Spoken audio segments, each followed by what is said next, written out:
Hola, ¿cómo están? Muy buen día.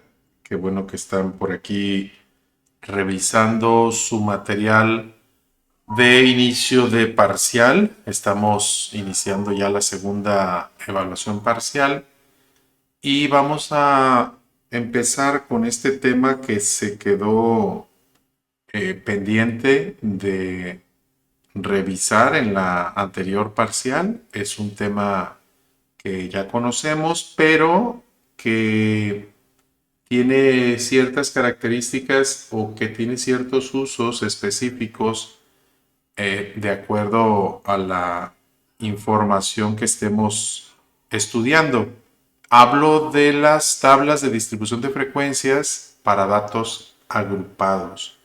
Nosotros conocimos ya las tablas de distribución de frecuencias para datos no agrupados y vamos a ver qué diferencia existe entre una y otra, pero sobre todo vamos a ver en qué momentos utilizar unas y utilizar otras, ¿de acuerdo?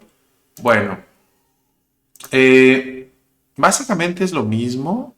El concepto que ya conocemos de las tablas de distribución de frecuencias para datos no agrupados es el mismo para el que ahora nos ocupa, para datos agrupados. En este caso, este tipo de tablas de distribución de frecuencias se va a utilizar cuando la cantidad de datos que manejemos sea grande, sea un conjunto de datos tal que expresarlo que al expresarlo en la tabla de distribución de frecuencias sea complicado dada la cantidad de ellos. También es importante señalar que este instrumento de organización de datos se utiliza cuando la variable estudiada es de tipo continuo. No se te olvide que las variables continuas son aquellas variables que presentan un valor fraccional. Son aquellas variables cuyo resultado numérico se expresa con punto decimal. Ejemplos, la, eh, digamos, estatura 150.8 centímetros, el peso 97.4 kilogramos. Esas son variables continuas y si lo que estamos estudiando resulta ser expresado en una variable continua, entonces vamos a utilizar tablas de distribución de frecuencias de este tipo para datos agrupados. ¿Y qué son? Bueno, pues son las mismas tablas con algunas adecuaciones que ahorita las vamos a conocer. Y se trata de que agrupemos los datos estudiados en intervalos. Vamos a organizar los datos en intervalos o intervalos.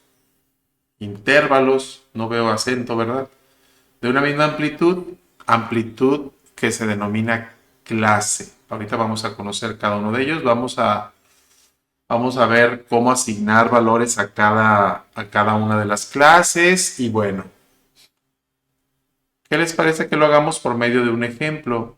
No hay mejor forma de explicarlo que con un ejemplo. El ejemplo es este. Hicimos una consulta acerca de la edad de 50 personas y los resultados que se obtuvieron fueron esos. Si yo tuviera que hacer mi tabla de distribución de frecuencias para datos no agrupados, si yo la tuviera que hacer, pues sería como que un poquito complicadón. Es decir, no complicado, pero ya no sería práctico, dada la dispersión, no tanto la cantidad, pero sí la dispersión que tengo de mis datos. Voy a abrir aquí Excel. Voy a empezar como a hacer la tabla de distribución de frecuencias. Se supone Digo, lo voy a poner así para poderlo... Se supone que mi tabla de distribución de frecuencias para datos no agrupados debería de ser así, ¿no? Esta sería la edad y esta sería frecuencia absoluta, ¿no? Vamos a ponerlo de uno por uno. Hay edades de 38. Si se repiten, ahorita las organizo, las ordeno para que sea más rápido. 38, 15, 10, 12, 62, 46, 25, 56. Déjenme hacer una pausa en el video para no pasarles paso a pasito todo. Bueno, como por arte de magia, para no aburrirlos de uno por uno, ya introduje los 50 valores y ya los tengo ordenados del menor al mayor. Yo podría decir con mi tabla de distribución de frecuencia que ya conozco que de 10 años tengo 1, de 12 años tengo 2, de 14 años tengo 1, de 15 1, de 19 1, de 20 1, de 21 2, de 23 tengo 1, de 24 tengo 2, de 25 tengo 2, de 27 tengo 2, de 28 tengo 1. Vamos para abajo. De 30 tengo 2, de 32. De 32, mi Excel se está trabando. De 32 tengo 1, de 33 tengo 1. 1 aquí, 2 acá, 1 aquí, 2, perdón, aquí tengo 2. 1, 1, 2, 2. De 48 tengo, bueno, voy a hacer la pausa otra vez para no cansarlos tanto. Bueno, ya obtuve la frecuencia absoluta para mis datos de este ejercicio de 50 personas. Vean lo extenso que se convierte esta tabla de distribución de frecuencias cuando los datos, insisto, son tales. Es una gran variedad de datos, son 50 efectivamente, pero hay una gran dispersión entre el menor y el mayor, de tal manera que pues no resulta ser muy práctico, no resulta ser muy como conveniente el utilizar una tabla de distribución de frecuencias con datos sin agrupar, ¿de acuerdo? Yo podría continuar aquí con mi tabla, frecuencia relativa, frecuencia, la puedo hacer, es verdad, sí la puedo hacer. Sin embargo, no es práctico, no resulta útil para lo que nosotros necesitamos. Entonces, déjenme cerrar aquí mi Excel, que no sé por qué se está poniendo necio. Bueno, no lo voy a cerrar, así lo vamos a dejar. Y quizá lo necesitemos más adelante. Este es el ejemplo que vamos a utilizar entonces para explicar la tabla o las tablas de distribución de frecuencias para datos agrupados. Vamos a irnos paso a paso. Los primeros pasos son nuevos para ustedes. ¿Por qué? Porque nunca hemos utilizado, nunca hemos creado tablas de distribución de frecuencias agrupando los valores. ¿Por qué? Porque no había habido necesidad. El paso número 1 consiste en identificar el valor mínimo y el valor máximo del conjunto de valores que yo ahí les puse. Ya aquí en este ejemplo están identificados. Ya me di cuenta que de las edades preguntadas a los 50 individuos, hombres y o mujeres que se les preguntó la edad, el más joven tiene 10 años, el más viejo tiene 73 años. ¿Por qué es necesario identificar el valor máximo y el valor mínimo? Porque el paso número 2 consiste en calcular el rango. El rango es una medida que vamos a utilizar en este momento y te vas a dar cuenta que más adelante también lo vamos a utilizar. Es una medida que aquí en este caso se va a utilizar para poder calcular otros elementos de la tabla de distribución de frecuencias. Vamos paso a pasito. El paso 1, identificamos el mínimo y el máximo de mis valores observados. El paso número 2, vamos a calcular el rango. Para calcular el rango, restamos el máximo del mínimo. En este caso, el máximo fue 73, el mínimo fue 10. El resultado, rango, es igual a 63 o 63 años, ¿de acuerdo? ¿Por qué? Bueno, ese valor lo vamos a guardar por ahí. Rango es igual a 63 porque vamos al paso número 3. Yo te había dicho que necesitamos dividir los valores observados en intervalos. Esos intervalos son consideradas como clases y no es otra cosa más que las categorías en donde vamos a clasificar a los encuestados, a los 50. Para poder calcular el intervalo, lo voy a hacer o lo puedo hacer con cualquiera de las dos fórmulas. La primera es sacar raíz cuadrada de n. En este caso, raíz cuadrada de n correspondería a la raíz cuadrada de 50.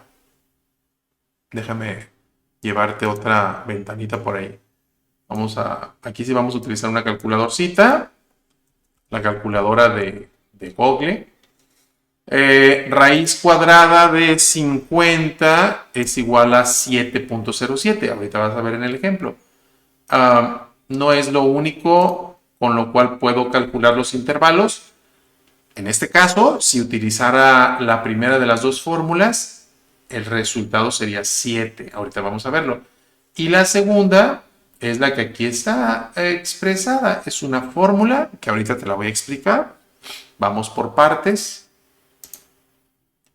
La primera de las maneras es la que te acabo de mencionar. Raíz cuadrada de 50 es igual a 7.07. Redondeamos en 7. ¿De acuerdo?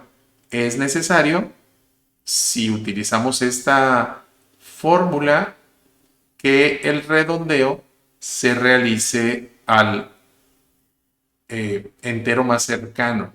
En este caso, pues 7.07, el entero más cercano es 7, ¿no? Quiere decir que tendremos 7 intervalos, es decir, en lugar de esta cantidad pues no son intervalos, en lugar de estos 39 que obtuve con mi tabla de distribución de frecuencias para datos no agrupados, yo voy a tener solamente 7. Ahorita lo vamos a ir viendo, poco a poquito.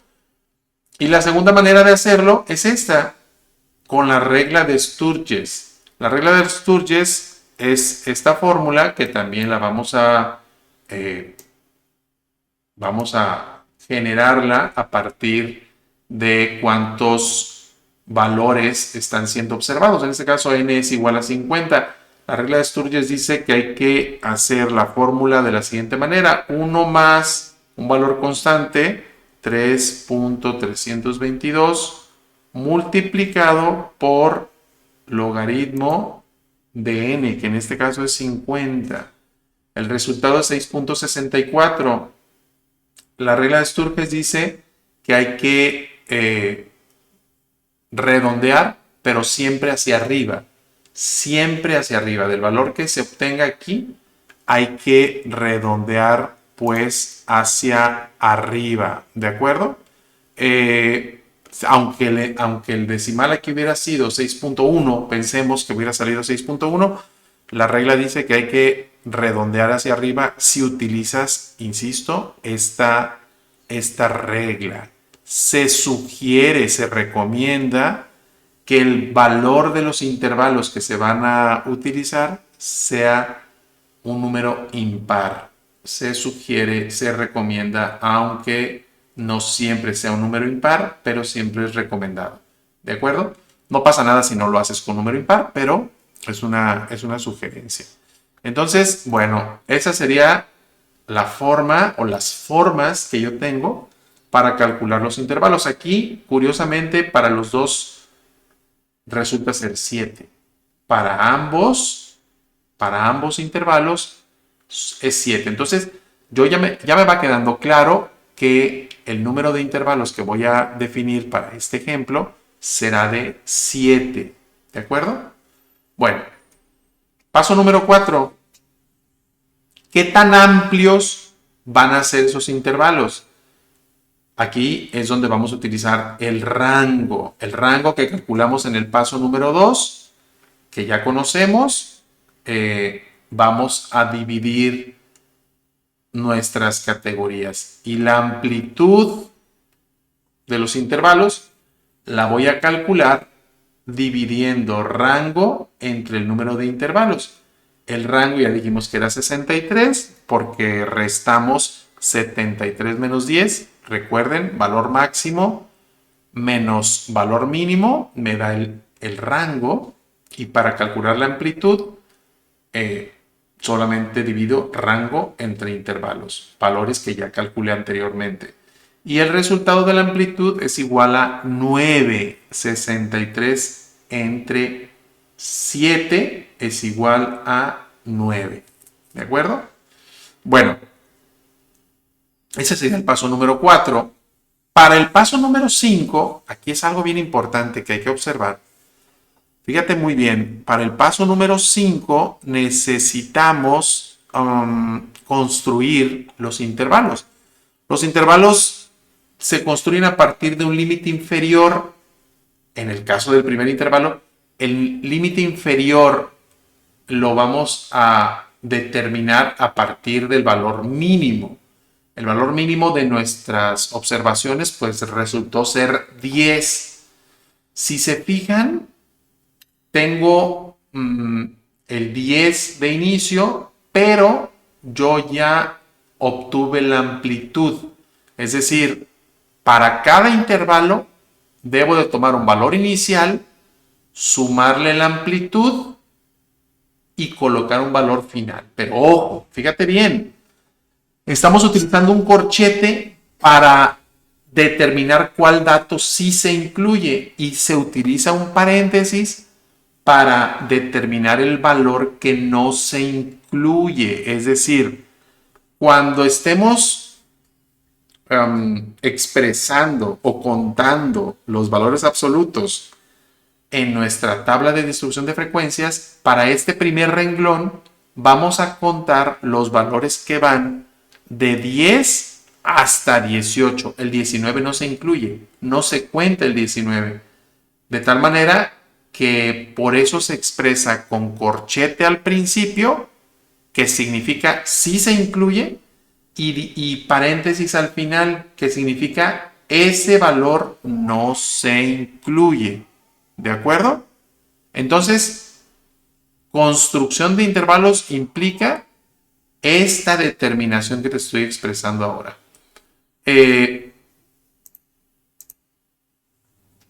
Continuando con la construcción de los intervalos, en el siguiente intervalo, si te fijas, acá no incluimos el 19 en el primer renglón de mi tabla de distribución de frecuencias.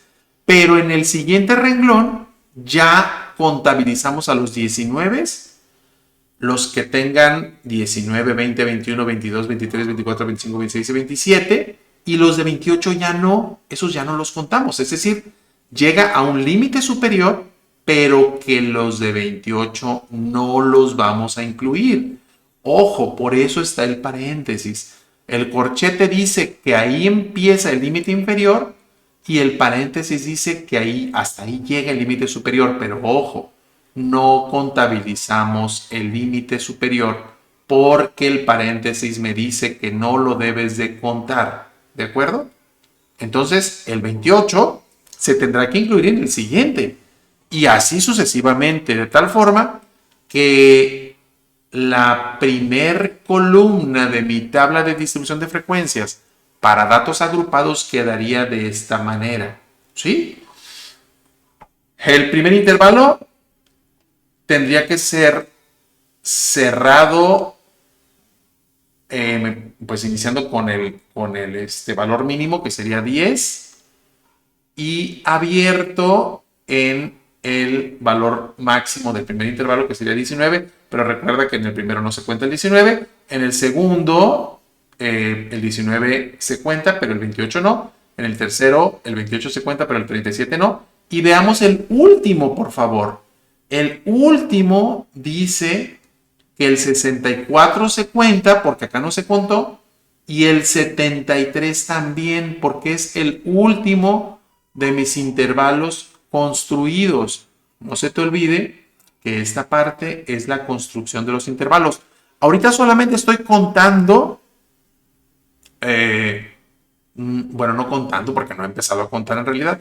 Ahorita solamente estoy construyendo los intervalos que me van a servir para vaciar la información observada. Es decir, los 50 valores que observé los voy a vaciar en este conjunto de 7 intervalos construidos. ¿De acuerdo? Entonces, una vez que ya hice esto de aquí, vamos por el paso número 6. Hay un concepto nuevo que se denomina marca de clase. La marca de clase no es otra cosa que un promedio. Es el punto medio entre cada intervalo. Es decir, para cada intervalo voy a crear una marca de clase. Para cada intervalo voy a sumar 10 más 19 entre 2, 19 más 28 entre 2, 28 más 37 entre 2, 37 más 46 entre 2. Todos estos valores o marcas de clase los voy a necesitar. Por eso agrego esta columna nueva identificada como X subíndice Y. La voy a agregar y se la voy a colocar a cada uno de los intervalos que yo ya construí con anterioridad. Son 7, hago los 7 promedios, primero más segundo entre 2, primero más segundo entre 2, primero más segundo entre 2, y así sucesivamente. ¿De acuerdo? Ese sería pues el paso número 6. Bueno, la siguiente, o el siguiente paso consiste en calcular o determinar, mejor dicho, contar. Ya vamos a contar la frecuencia absoluta para cada intervalo. Es decir, ya voy a empezar a contar. Eso ya lo sabemos hacer. Lo hicimos en la tabla de distribución de frecuencias para datos no agrupados. Eso ya lo sabemos hacer y se trata de que empecemos a contar. Vamos a contar cuántos datos entran al primer intervalo de 10 a 19 sin contar los 19, recuerda. Aquí tenemos 5 valores. Ese dato 5 lo vamos a expresar en la siguiente columna que se llama frecuencia absoluta. ¿De acuerdo? Frecuencia absoluta para el primer intervalo. La frecuencia absoluta en este caso sería 5. Ese sería su resultado en cuanto a el tema de la frecuencia absoluta. ¿De acuerdo? Para el segundo intervalo haremos lo mismo, pero ahora sí contamos el 19 porque el corchete me lo indica. El corchete dice que vas a contabilizar todos aquellos valores que están entre 19 y 28, pero el 28 no lo cuentes, porque ese se va a contar en el siguiente renglón. Y aquí el resultado es de 11. 11 datos están entre 19 y 28 sin contar el 28. Contémoslos: 1, 2, 3, 4, 5, 6, 7, 8, 9, 10, 11. ¿De acuerdo? Y ese 11 se registra en el siguiente renglón, que sería el del segundo intervalo. Para el tercero, que sería el último que vamos a mencionar, para el tercero vamos a contabilizar todos aquellos valores que están entre 28 y 37. En el anterior, el 28 no lo conté, porque lo voy a contar en este intervalo. Entre 28 y 37 tenemos 8 valores. ¿De acuerdo? 1, 2, 3, 4, 5, 6, 7, 8. Entre 28 y 37 sin contar el 37. Nuestra columna de frecuencia absoluta quedaría de esta manera. Si tú te acuerdas, nosotros habíamos determinado que la frecuencia absoluta se tenía que identificar con f de a, f subíndice a. Es válido también utilizar f subíndice i. ¿De acuerdo? Cualquiera de las dos que utilices es válido. Aquí lo importante es que sepamos que la frecuencia absoluta se obtiene, como ya te dije, contabilizando los valores que van de 10 a 19 sin contar el 19 y colocándolo en el espacio correspondiente. Los valores que van de 19 a 28, pero sin incluir el 28 y colocando su valor aquí. ¿De acuerdo? Vamos armando nuestra tabla de distribución de frecuencia. Le agregamos la marca de clase, no se te olvide. La marca de clase no es otra cosa más que 10 más 19 entre 2, 14.5. 19 más 28 entre 2, 23.5. 28 más 37 entre 2, 32.5. ¿De acuerdo? Es obvio, porque ya lo hicimos en la otra tabla de distribución de frecuencias para datos no agrupados, es obvio que la suma de todas las frecuencias absolutas deberá de dar el valor de n. En este caso es 50. Son 50 las personas observadas. ¿Qué sigue o qué seguía en mi otra tabla que ya conozco? Pues sigue la frecuencia absoluta acumulada. Y para ello, recuerda, se trata de que en una columna nueva, la frecuencia absoluta acumulada no es otra cosa más que ir sumando. El primero pasa igual. El primero más el segundo lo pasamos a la derecha. El primero más el segundo más el tercero lo colocamos aquí. El primero más el segundo más el tercero más el cuarto lo colocamos acá. Y obtenemos algo así. ¿De acuerdo? No olvides que si el valor de n corresponde al último valor observado en la frecuencia absoluta acumulada, quiere decir que vamos bien. ¿De acuerdo? Ese sería el paso número 8, la frecuencia absoluta acumulada. No se te olvide que en la tabla de distribución de frecuencias para datos no agrupados, la columna que sigue es la frecuencia relativa. Y ese sería el siguiente paso. La frecuencia relativa consiste en dividir la frecuencia absoluta entre 50 y colocamos el valor aquí. Aquí tengo yo tanto expresado con decimal y con porcentaje la frecuencia relativa. Recuerda que puedes utilizar cualquiera de los dos. Es válido que utilices la expresión en decimal o la expresión en porcentaje. Cualquiera de las dos que utilices es válida. Aquí solamente te estoy poniendo que 5 entre 50 da 0.1, equivale a un 10%. 11 entre 50 da 0.22. ¿Pero por qué 11, maestro? Porque es dividir la frecuencia absoluta, la frecuencia absoluta entre el 50, que es el total de valores observados, y me va a dar la frecuencia relativa. El 8 entre 50 me va a dar la frecuencia relativa. No se te olvide, puedes expresarlo de una o de otra manera. Para el caso del ejemplo, se expresa de las dos formas para, beneplácito del estudiante y que vea que se puede de una o de otra manera. No es obligatorio que lo expreses de las dos formas. Cualquiera de las dos que uses es total y absolutamente válida. ¿De acuerdo?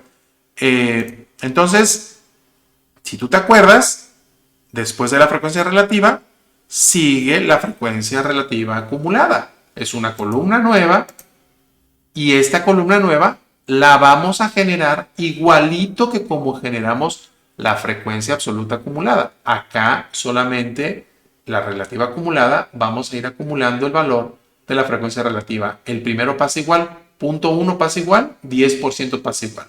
0.22 ya no pasa igual, es la suma de 0.1 más 0.22, me va a dar 0.32. El 10% más el 22% me va a dar un 32%. Si lo seguimos haciendo así sucesivamente, me va a dar una tabla similar a esta. El primer valor pasa igual, el segundo es el primero más el segundo, el tercero es el primero más el segundo más el tercero, el cuarto es el primero más el segundo más el tercero más el cuarto, y así sucesivamente. No olvidemos que deberá de coincidir la frecuencia relativa acumulada de la que obtuvimos al final, el último valor, deberá de coincidir si lo hicimos con valores decimales, con 1, si lo hicimos con porcentajes, deberá de coincidir con el 100%. ¿De acuerdo?